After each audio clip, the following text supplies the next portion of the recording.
বর্ষসেরা ফুটবলারের পুরস্কার the best 2024-এর মনোনয়ন প্রকাশ করেছে ফিফা। ছেলেদের ফুটবলে মনোনীত 11 ফুটবলারের মধ্যে আছেন Vinicius junior, Rodri, Kylian Mbappe. তাদের সঙ্গে তালিকায় জায়গা পেয়েছেন লিওনেল মেসিও। এ নিয়ে ফিফার দেয়া দ্য বেস্ট পুরস্কারে 9বারই মনোনয়ন পেলেন 8বারের ব্যালন ডিওর জয়ী এই ফুটবলার। সর্বশেষ 2 বছর সহ মোট 3বার দ্য বেস্ট জিতেছেন মেসি। তবে ইন্টার মায়ামিতে খেলা আর্জেন্টাইন অধিনায়ক চলতি বছরের ব্যালন ডিওর পুরস্কারে 30 জনের মনোনয়ন তালিকাতেও ছিলেন না।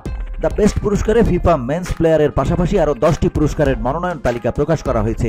এর মধ্যে ছেলে ও মেয়ে 2 বিভাগে বর্ষসেরা খেলোয়াড়ের সঙ্গে আছে বর্ষসেরা কোচ, বর্ষসেরা গোলকিপার, বর্ষসেরা একাদশ ও বর্ষসেরা গোলের পুরস্কার। এছাড়া আছে ফিফা ফ্যান অ্যাওয়ার্ড।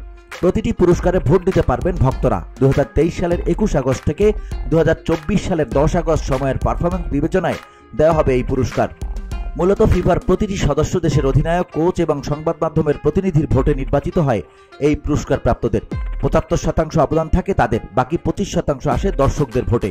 তবে সেরা গোল ও সেরা একাদশের সমর্থকদের ভোটের হার অর্ধেক। আগামী 10 ডিসেম্বর পর্যন্ত ফিফা ওয়েবসাইটে দেয়া যাবে ভোট। বর্ষসেরা কোচের তালিকায় মনোনয়ন পেয়েছেন রিয়ালের কার্লো আনচেলত্তি, আর্জেন্টিনার লিওনেল স্কালোনি, স্পেনের Luis de la Fuente, Man সিটির পেপ গার্দিওলা ও লিভারকুসেনের Xabi Alonso. VOD Bangla news desk.